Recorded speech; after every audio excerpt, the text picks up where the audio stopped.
Please repeat after me.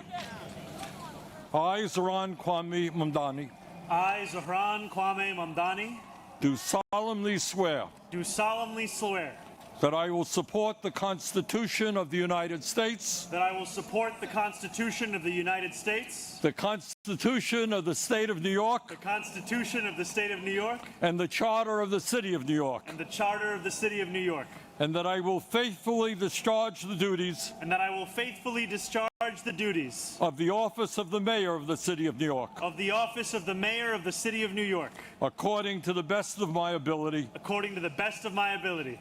So help me God. So help me God.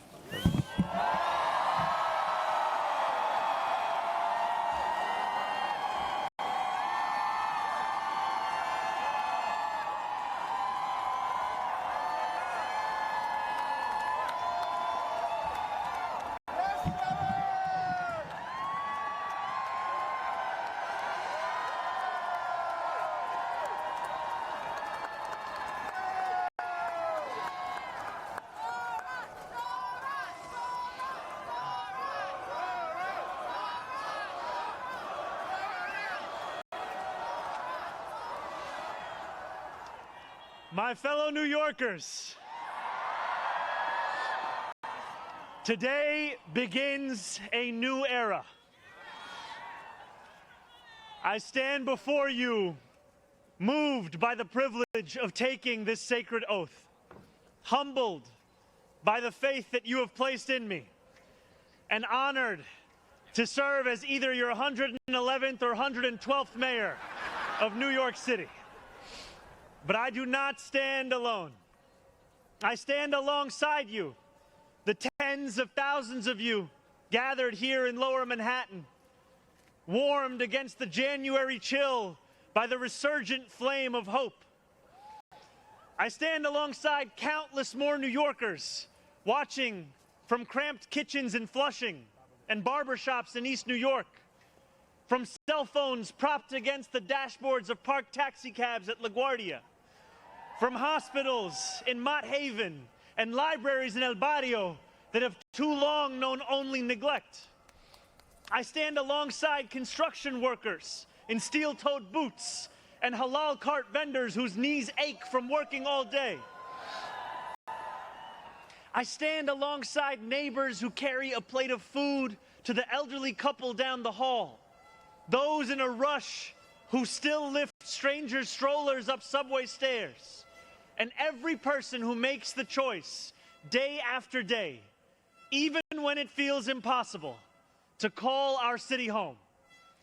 I stand alongside over 1 million New Yorkers who voted for this day nearly 2 months ago. And I stand just as resolutely alongside those who did not. I know there are some who view this administration with distrust or disdain, or who see politics as permanently broken. And while only action can change minds, I promise you this: if you are a New Yorker, I am your mayor. Regardless of whether we agree, I will protect you, celebrate with you, mourn alongside you, and never, not for a second, hide from you. I thank the labor and movement leaders here today, the activists and the elected officials who will return to fighting for New Yorkers the second this ceremony concludes, and the performers who have gifted us with their talent. Thank you to Governor Hochul. Thank you as well to Mayor Adams. Dorothy's son, a son of Brownsville who rose from washing dishes to the highest position in our city, for being here as well. He and I have had our share of disagreements, but I will always be touched that he chose me as the mayoral candidate that he would most want to be trapped with on an elevator. Thank you to the two titans who, as an assembly member, I've had the privilege of being represented by in Congress, Nidia Velázquez and our incredible opening speaker, Alexandria Ocasio-Cortez. You have paved the way for this moment.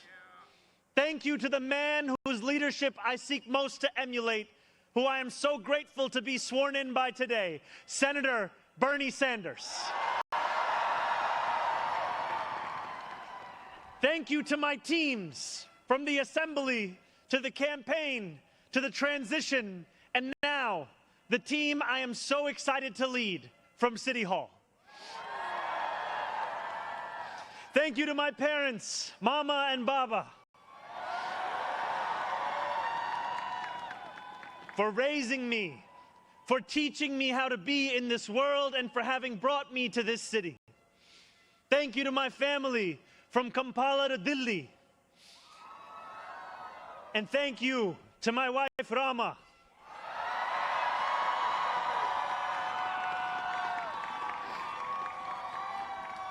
For being my best friend and for always showing me the beauty in everyday things.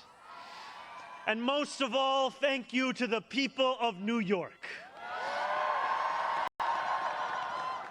A moment like this comes rarely. Seldom do we hold such an opportunity to transform and reinvent. Rarer still is it the people themselves whose hands are the ones upon the levers of change.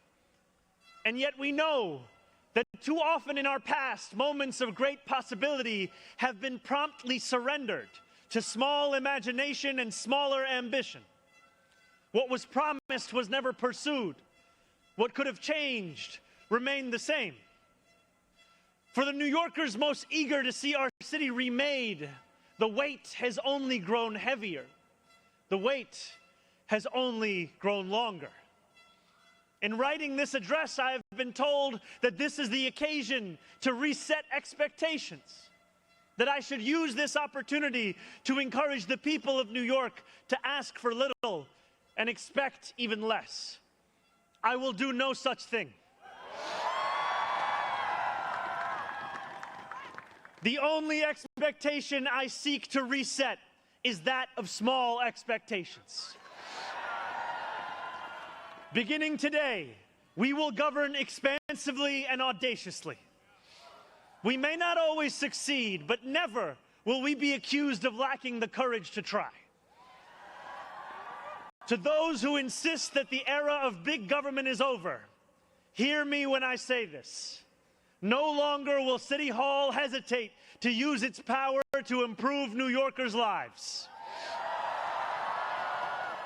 For too long, we have turned to the private sector for greatness while accepting mediocrity from those who serve the public.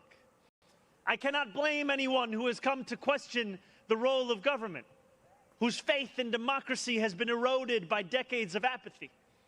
We will restore that trust by walking a different path, one where government is no longer solely the final recourse for those struggling, one where excellence is no longer the exception. We expect greatness from the cooks wielding 1,000 spices, from those who stride out onto our Broadway stages, and from our starting point guard at Madison Square Garden. Let us demand the same from those who work in government. In a city where the mere names of our streets are associated with the innovation of the industries that call them home, we will make the word City Hall synonymous with both resolve and results. As we embark upon this work, let us advance a new question, a new answer to the question asked of every generation. Who does New York belong to? For much of our history, the response from City Hall has been simple. It belongs only to the wealthy and well-connected, those who never strain to capture the attention of those in power. Working people have reckoned with the consequences. Crowded classrooms and public housing developments where the elevators sit out of orders. Roads littered with potholes and buses that arrive half an hour late, if at all. Wages that do not rise and corporations that rip off consumers and employees alike. And still, there have been brief, fleeting moments where the equation changed. 12 years ago, Bill de Blasio stood where I stand now as he promised to put an end to economic and social inequalities that divided our city into two. In 1990, David Dinkins swore the same oath I swore today, vowing to celebrate the gorgeous mosaic that is New York, where every one of us is deserving of a decent life. And nearly 6 decades before him, Fiorella LaGuardia took office with the goal of building a city that was far greater and more beautiful for the hungry and the poor. Some of these mayors achieved more success than others, but they were unified by a shared belief that New York could belong to more than just a privileged few. It could belong to those who operate our subways and rake our parks, those who feed us biryani and beef patties, picanha and pastrami on rye. And they know that this belief could be made true if only government dared to work hardest for those who work hardest. Over the years to come, my administration will resurrect that legacy. City Hall will deliver an agenda of safety, affordability, and abundance, where government looks and lives like the people it represents, never flinches in the fight against corporate greed, and refuses to cower before challenges that others have deemed too complicated. In so doing, we will provide our own answer to that age-old question: who does New York belong to? Well, my friends, we can look to Madiba and the South African Freedom Charter. New York belongs to all who live in it. Together, we will tell a new story of our city. This will not be a tale of one city governed only by the 1%, nor will it be a tale of two cities, the rich versus the poor. It will be a tale of 8.5 million cities, each of them a New Yorker with hopes and fears, each a universe, each of them woven together. The authors of this story will speak Pashto and Mandarin, Yiddish and Creole. They will pray in mosques, at shul, at church, at gurudwaras and mandirs and temples. And many will not pray at all. They will be Russian Jewish immigrants in Brighton Beach, Italians in Rossville, and Irish families in Woodhaven, many of whom came here with nothing but a dream of a better life, a dream which has withered away. They will be young people in cramped Marble Hill apartments where the walls shake when the subway passes. They will be black homeowners in St. Albans, whose homes represent a physical testament to triumph over decades of lesser-paid labor and redlining. They will be Palestinian New Yorkers in Bay Ridge,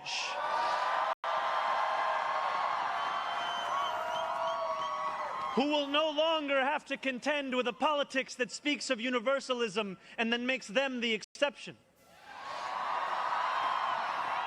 Few of these 8.5 million will fit into neat and easy boxes. Some will be voters from Hillside Avenue or Fordham Road who supported President Trump a year before they voted for me, tired of being failed by their party's establishment. The majority will not use the language that we often expect from those who wield influence. I welcome the change. For too long, those fluent in the good grammar of civility have deployed decorum to mask agendas of cruelty. Many of these people have been betrayed by the established order. But in our administration, their needs will be met. Their hopes and dreams and interests will be reflected transparently in government. They will shape our future. And if for too long these communities have existed as distinct from one another, we will draw this city closer together. We will replace the frigidity of rugged individualism with the warmth of collectivism. If our campaign demonstrated that the people of New York yearn for solidarity, then let this government foster it. Because no matter what you eat, how you pray, or where you come from, the words that most define us are the two we all share: New Yorkers. And it will be New Yorkers who reform a long-broken property tax system. New Yorkers who will create a new Department of Community Safety that will tackle the mental health crisis and let the police focus on the job they signed up to do. New Yorkers who will take on the bad landlords who mistreat their tenants and free small business owners from the shackles of bloated bureaucracy. And I am proud to be one of those New Yorkers. When we won the primary last June, there were many who said these aspirations and those who held them had come out of nowhere. Yet one man's nowhere is another man's somewhere. This movement came out of 8.5 million somewheres. Taxi cab depots and Amazon warehouses, DSA meetings and curbside domino games. The powers that be had looked away from these places for quite some time if they'd known about them at all. So they dismissed them as nowhere. But in our city, where every corner of these 5 boroughs holds power, there is no nowhere and there is no no one. There is only New York and there are only New Yorkers. 8.5 million New Yorkers will speak this new era into existence. It will be loud. It will be different. It will feel like the New York we love. No matter how long you have called this city home, that love has shaped your life. I know that it has shaped mine. This is the city where I set land speed records on my Razor scooter at the age of 12. Quickest 4 blocks of my life. The city where I ate powdered donuts at halftimes during AYSO soccer games and realized I probably was not going to be going pro. The city where I devoured 2 big slices at Coronet's Pizza, played cricket with my friends at Ferry Point Park, and took the 1 train to the BX10 only to still show up late to Bronx Science. The city where I have gone on hunger strike just outside these gates. Sat claustrophobic on a stalled N train just after Atlantic Avenue and waited in quiet terror for my father to emerge from 26 Federal Plaza. The city where I took a beautiful woman named Rama to McCarran Park on our first date and swore a different oath to become an American citizen on Pearl Street. To live in New York, to love New York, is to know that we are the stewards of something without equal in our world. Where else can you hear the sound of the steel pan, savor the smell of sancocho, and pay $9 for coffee on the same block? Where else could a Muslim kid like me grow up eating bagels and lox every Sunday? That love will be our guide as we pursue our agenda. Here, where the language of the New Deal was born, we will return the vast resources of this city to the workers who call it home. Not only will we make it possible for every New Yorker to afford a life they love once again, we will overcome the isolation that too many feel and connect the people of this city to one another. The cost of childcare will no longer discourage young adults from starting a family, because we will deliver universal childcare for the many by taxing the wealthiest few. Those in rent-stabilized homes will no longer dread the latest rent hike, because we will freeze the rent. Getting on a bus without worrying about a fare hike or whether you'll be able to get to your destination on time will no longer be deemed a small miracle, because we will make those buses fast and free. These policies are not simply about the costs we make free, but the lives we fill with freedom. For too long in our city, freedom has belonged only to those who can afford to buy it. Our city hall will change that. These promises carried our movement to City Hall, and they will carry us from the rallying cries of a campaign to the realities of a new era in politics. 2 Sundays ago, as snow softly fell, I spent 12 hours at the Museum of the Moving Image in Astoria, listening to New Yorkers from every borough as they told me about the city that is theirs. We discussed construction hours on the Van Wyck Expressway and EBT eligibility, affordable housing for artists and ICE raids. I spoke to a man named TJ who said that one day a few years ago, his heart broke as he realized that he would never get ahead here, no matter how hard he worked. I spoke to a Pakistani auntie named Samina, who told me that this movement had fostered something too rare, softness in people's hearts. As she said to me in Urdu, "Logo ke dil badal gaye hain." 142 New Yorkers out of 8.5 million. And yet, if anything united each person sitting across from me, it was the shared recognition that this moment demands a new politics and a new approach to power. We will deliver nothing less as we work each day to make this city belong to more of its people than it did the day before. Here is what I want you to expect from the administration that this morning moved into the building behind me. We will transform the culture of City Hall from one of no to one of how. We will answer to all New Yorkers, not to any billionaire or oligarch who thinks they can buy our democracy. We will govern without shame and insecurity, making no apology for what we believe. I was elected as a democratic socialist, and I will govern as a democratic socialist.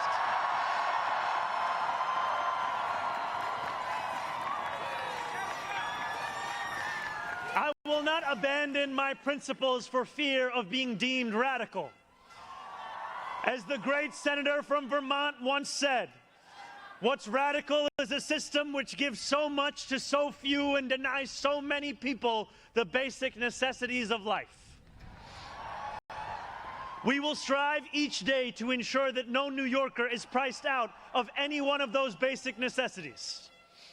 And throughout it all, we will, in the words of Jason Terrence Phillips, better known as Jadakiss or Jay to the moi, be outside. Because this is a government of New York, by New York, and for New York.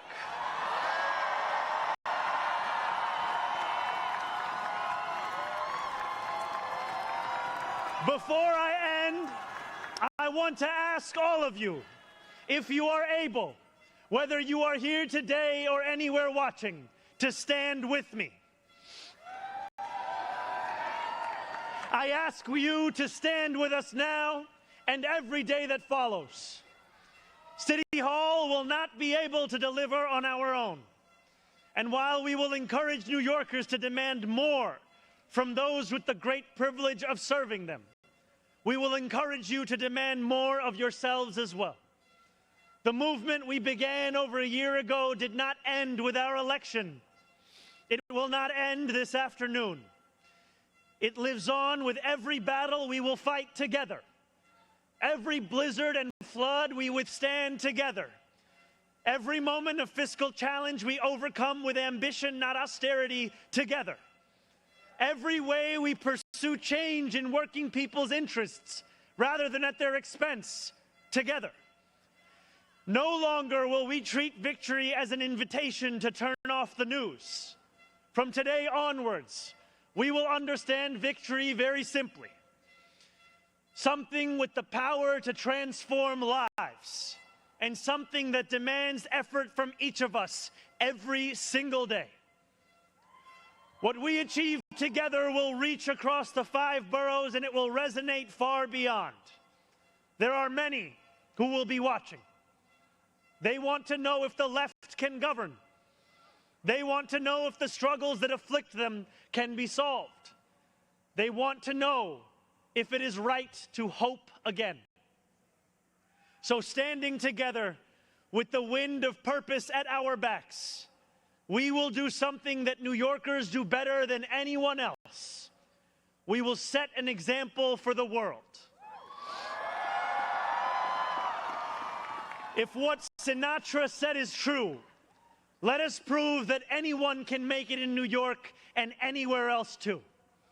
Let us prove that when a city belongs to the people, there is no need too small to be met, no person too sick to be made healthy, no one too alone to feel like New York is their home.